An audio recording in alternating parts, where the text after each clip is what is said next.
Bom, nessa primeira aula nós vamos falar sobre os problemas no sistema de saúde. É importante a gente estudar quais foram os problemas no sistema de saúde do século passado para poder entender um pouco melhor o que vai culminar com a criação do SUS na década de 1980, certo? Então nós vamos listar primeiro 4 problemas que existiam no início do século passado. O primeiro deles é a desigualdade no acesso aos serviços de saúde. Além disso, nós temos problemas com custos, financiamento e gestão. Agora eu vou explicar para vocês, item por item, com mais detalhes. Número 1. Desigualdade no acesso. No início do século XX, próximo da década de 20, existiam as caixas de aposentadorias e pensões, os CAPs. Os CAPs eram responsáveis pela saúde do trabalhador. O que eu quero dizer com saúde do trabalhador? Naquele momento histórico, só os trabalhadores formais eles tinham direito à assistência médica. Então, todo o restante da população não tinha acesso ao médico. Apenas os trabalhadores formais e aqueles que tinham condições financeiras de pagar por um atendimento médico. Então, na década de 20, só os CAPs que eram responsáveis pela saúde da população naquele momento. Após isso, houve a instituição dos IAPs, que seriam os Institutos de Aposentadorias e Pensões. Eles tinham mais ou menos características semelhantes aos CAPs. Então, apenas os trabalhadores formais, então as empresas, na verdade, elas patrocinavam ou financiavam as consultas daqueles trabalhadores que estavam ligados ao mercado formal. Em 1966, os IAPs eles foram unificados e foi criado o INPS, que é o Instituto Nacional de Previdência Social, certo? E em 1977, 11 anos após, foi criado o INAMPS, o Instituto Nacional de Assistência Médica da Previdência Social. O que acontece?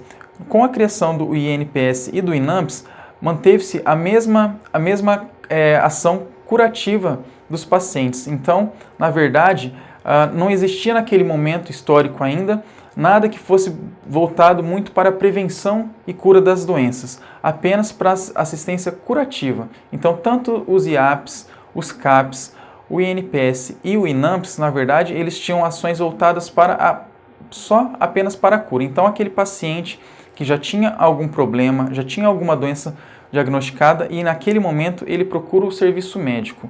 Então, não existia nada voltado para evitar que aquele paciente se tornasse doente. Isso lá na frente, vocês vão entender um pouquinho melhor, que vai culminar com um dos princípios do SUS, que seriam a universalidade e a integralidade. O segundo problema que a gente enfrenta, além da desigualdade no acesso, em relação aos custos, seria o quê?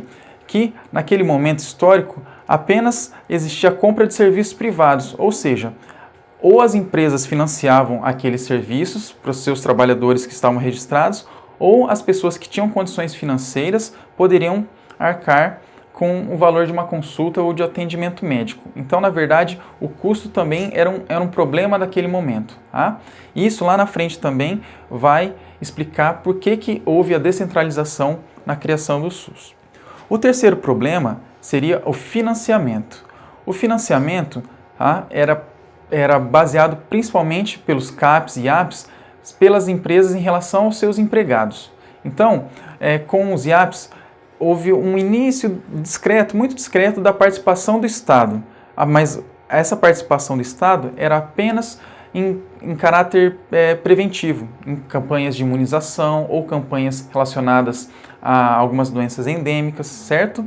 E com o INPS e o INAMPS, o Estado ele começou a ficar um pouco mais participativo, mas porém ainda apenas com os trabalhadores com direitos, ou seja, aqueles trabalhadores com registro formal. Todo o restante da população, então, naquele momento, permanecia sem acesso à saúde, sem direito a uma consulta ou a um atendimento médico.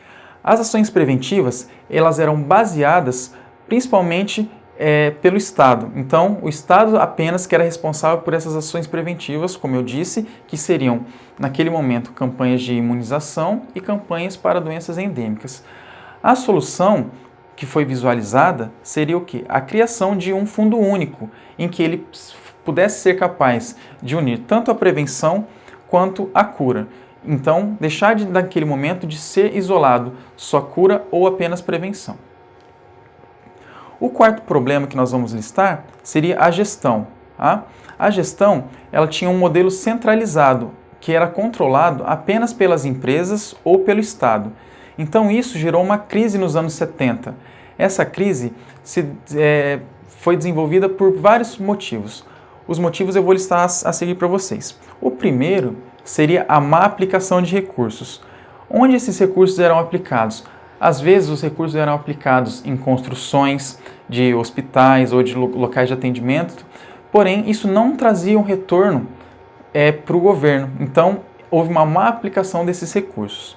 Outro item importante seria a assistência predominantemente curativa, ou seja, não existia naquele momento também nada muito palpável que pudesse focar na cura, na prevenção. Privilégios ao setor privado. Então, tudo aquilo que o Estado não poderia proporcionar ao paciente, ele deveria ser complementado pelo setor privado. Porém, como o sistema, o acesso à saúde era muito pobre, não tinham condições de proporcionar um atendimento integral ao paciente, então o setor privado ele ficou privilegiado, porque quase tudo acabava indo para o setor privado. Houve também aumento dos custos. Com o aumento da tecnologia, aumento da especialização naquele momento, então os custos também se elevaram e isso acaba culminando também com uma crise importante no final dos anos 70. Vale lembrar que em todo momento de crise é um momento importante para criar-se soluções. Então, qual foi a solução que foi encontrada naquele momento? Então, vocês vão se deparar agora com um termo muito importante que cai bastante em prova, que é a Conferência de Alma-Ata de 1978. O que foi essa conferência? Essa conferência reuniu vários países, vários países participaram dessa conferência para promover saúde e prevenir doenças. Então, naquele momento histórico, era importante, não só aqui no nosso país, mas em todo o mundo, mudar o foco do modelo assistencial que a gente estava utilizando. Então, como a gente só procurava o atendimento médico no momento que a gente já estava doente ou que a gente já tinha alguma enfermidade muito grave, então o enfoque começou a ser diferenciado naquele momento e a Conferência de Alma-Ata foi o pontapé inicial para que isso pudesse ser mudado mais para frente. Então, acho importante que vocês gravem isso daí, que com certeza pode estar presente na prova de vocês, a Conferência de Alma-Ata de 1978. Falando ainda de gestão, a gente deu início à reforma sanitária. Na reforma sanitária, tem alguns itens que a gente não pode deixar de lembrar para vocês. Primeiro, é integralizar prevenção e cura, que era o grande problema, era a grande lacuna que nós tínhamos no modelo assistencial naquele momento, em que era dividido. O trabalhador, ele tinha a cura financiada pelos IAPs, CAPs, INAMPs e INPS, e as ações preventivas, como vacinação, enfim, eram custeadas pelo Estado. Então era importante que a gente pudesse integralizar tudo isso em uma coisa só. Outro item importante seria universalizar o direito à saúde. Então, se só o trabalhador formal tinha direito à saúde e o restante da população? Então, o restante da população ficava todo desamparado, não tinha acesso à saúde naquele momento, apenas os que tinham condições financeiras. Então, era importante que, a partir daquele momento, isso fosse transformado para que todas as pessoas, independente de raça, condição financeira, tivessem acesso à saúde. Outro item importante seria descentralizar a administração, que era toda focada no Estado, no governo federal. Então, o governo entende que seria importante começar, mesmo que gradativamente, mesmo que lentamente, descentralizar isso daí, passar mais responsabilidades para o Estado e para municípios. E, finalmente, promover participação social. A participação social é importante porque, a partir disso daí, a gente vai ter um melhor entendimento, um melhor controle das ações relacionadas à saúde. Vale lembrar que, antigamente, a população não tinha voz, não tinha direito em opinar em relação a nada especificamente e como seria a gestão da saúde, em que seria destinados os recursos financeiros, onde eles seriam aplicados. Então, promover a participação social foi muito importante também naquele momento. Continuando com a gestão, em 1983, houve a AIS, que seriam as Ações Integradas de Saúde. Essas ações, elas promoveram algumas coisas importantes também. O primeiro deles foram os convênios com municípios e estados. Como eu tinha dito antes, começa a ver, mesmo que de maneira bem lenta, bem gradual, uma transferência de poder do governo federal para os estados e municípios. Outro item seria o repasse do dinheiro. Tá? Então, não só politicamente falando, em termos de execução de planos, mas também repasses de dinheiro, em termos financeiros também, isso começa a ter uma mudança. Ampliação da oferta de serviços de saúde.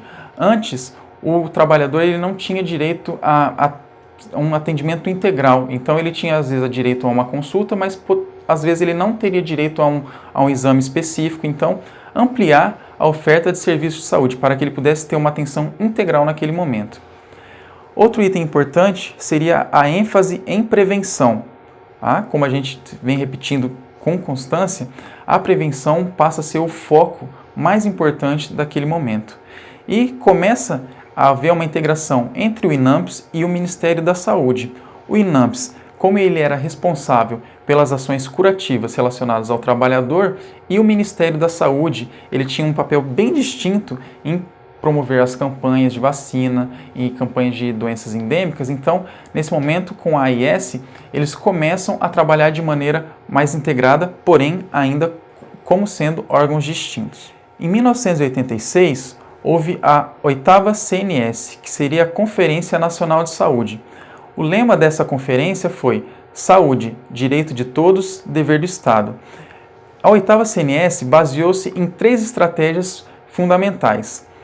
Primeiro, a criação de bases jurídicas para sua implantação, porque tudo aquilo que foi idealizado, tudo aquilo que foi planejado durante todo esse tempo, desde a Conferência de Alma-Ata, ela precisava de bases legais, de bases jurídicas, para que ela fosse implementada. Então não adianta você ter boas ideias se a gente não consegue traduzir isso em ações reais. Então era muito importante naquele momento criações de bases jurídicas para implantar aquilo que viria a culminar com o SUS. Mobilização da opinião pública. Isso também é muito importante. Quando você tem o apoio social, tudo fica mais fácil, tudo fica mais tranquilo de ser implementado. Naquele momento, então, o Estado percebe que a população é importante, o apoio da população e a opinião da população vai ser muito relevante também. E por último, a criação do SUDES em 1987, que seria o Sistema Unificado e Descentralizado de Saúde, que o SUS foi, na verdade, um precursor do SUS que vai vir ser criado logo adiante.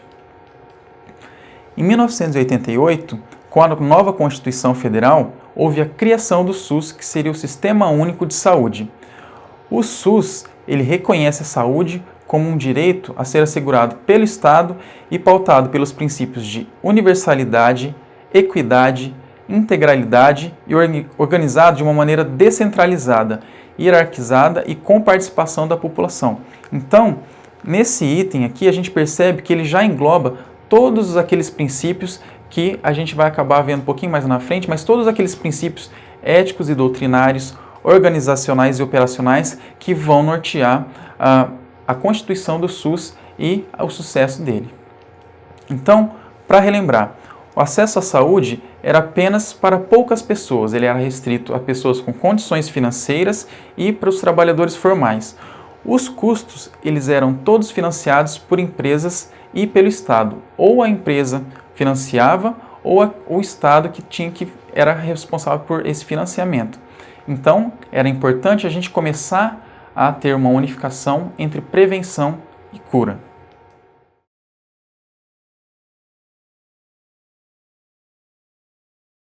Agora nós vamos falar sobre a Lei 8080. Com certeza, esse é um dos itens mais importantes que nós vamos ver durante todos os módulos, porque é isso que vai embasar todo o nosso raciocínio daqui para frente. A Lei 8080 ela foi criada em 19 de setembro de 1990 e instituiu o SUS.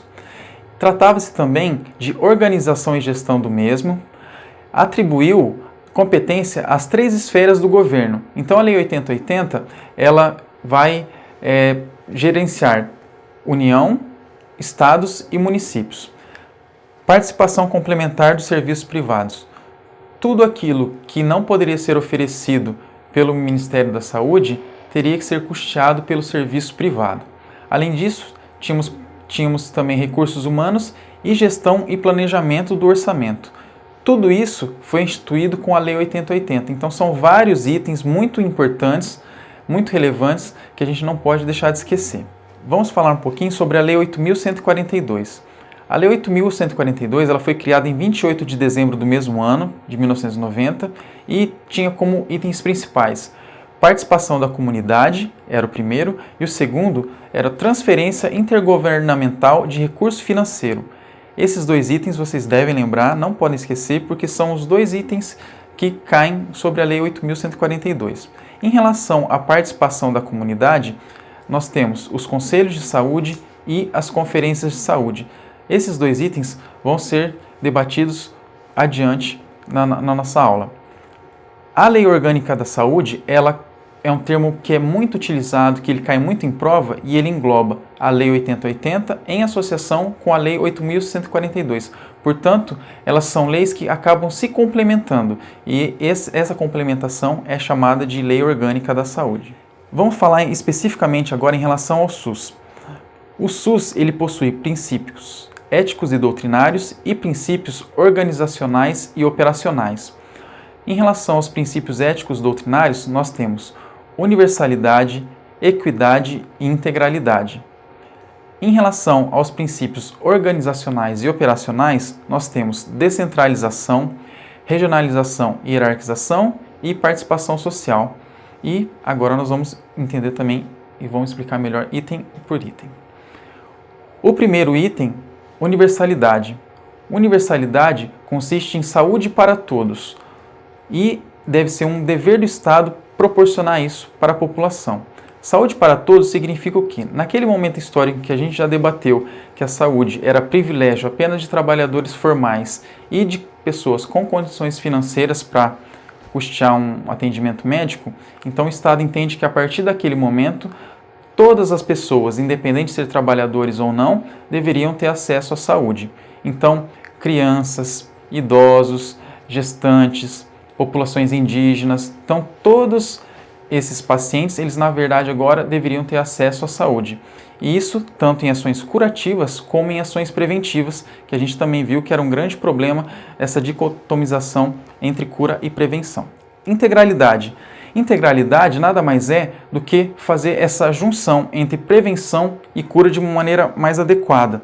Então, seria mais ou menos o quê? O conjunto articulado e contínuo de ações e serviços preventivos e curativos, individuais e coletivos, exigidos para cada caso em todos os níveis de complexidade do sistema.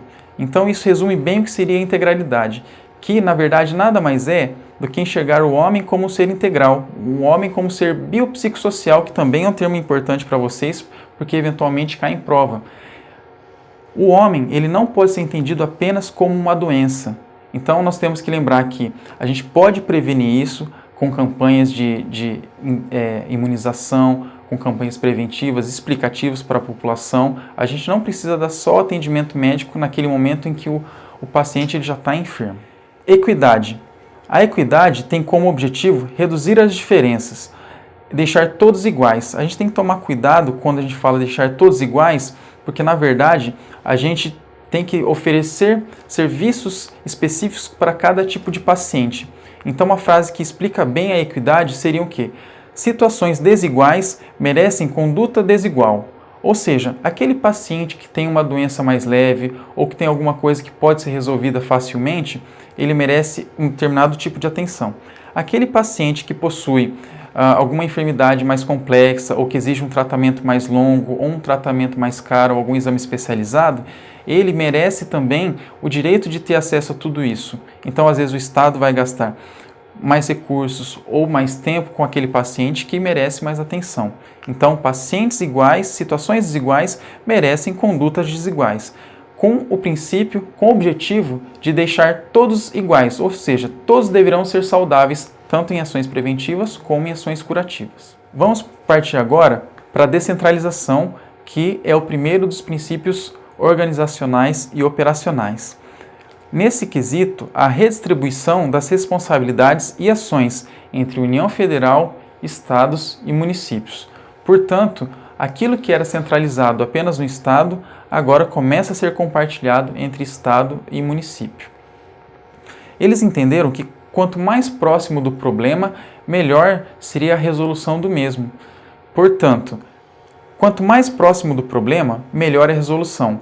Portanto, aquela pessoa que vivencia o problema, aquela pessoa que está no dia a dia, no seu cotidiano, ela entende melhor e ela tem capacidade de analisar melhor a situação e, portanto, também gerar ideias ou soluções para aquilo que ela está vivenciando.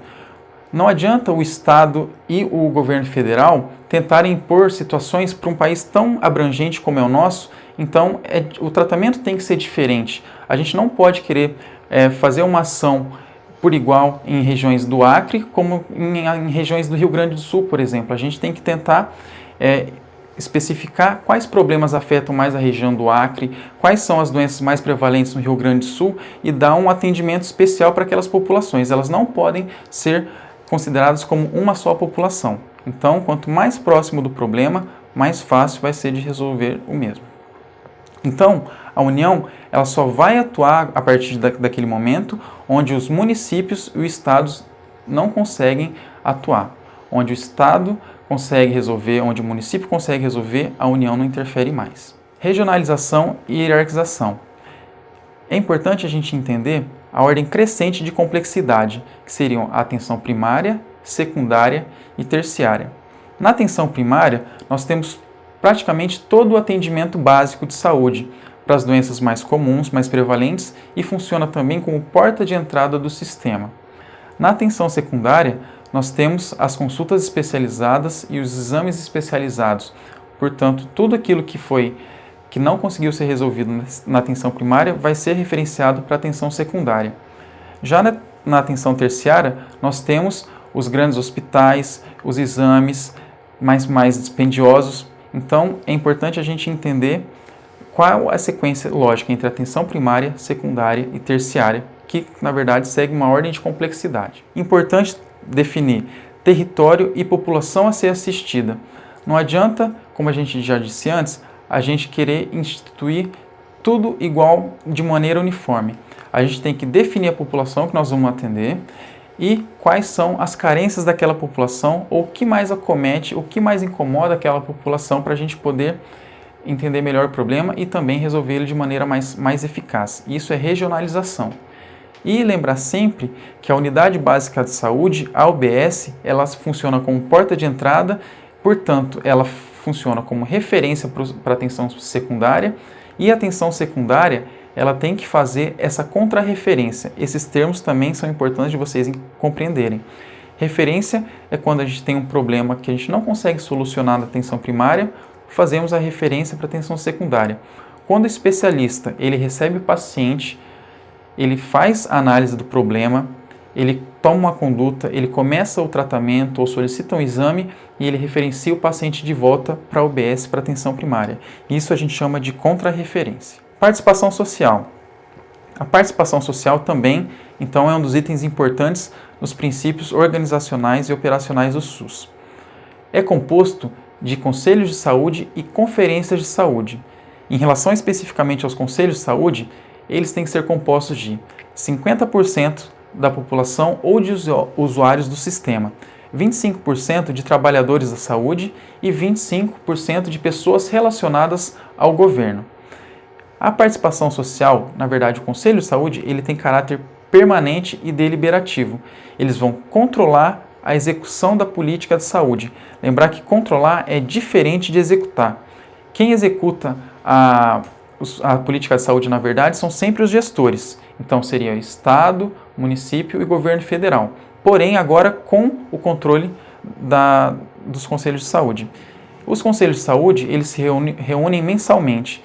Então, a todo mês, eles estão discutindo novas ideias, propondo novas soluções para melhorar a saúde daquele local. Já as conferências de saúde, elas são realizadas num período de 4 em 4 anos. Elas são idealizadas pelos conselhos e formulam e propõem diretrizes das políticas de saúde. Então, tudo aquilo que os conselhos eles tem de mais importante, de melhor, eles levam para essas conferências de saúde que são realizadas a cada 4 anos. A composição das conferências de saúde são as mesmas dos conselhos. Então, pelo menos 50% dos membros eles têm que ser usuários do sistema de saúde ou pacientes.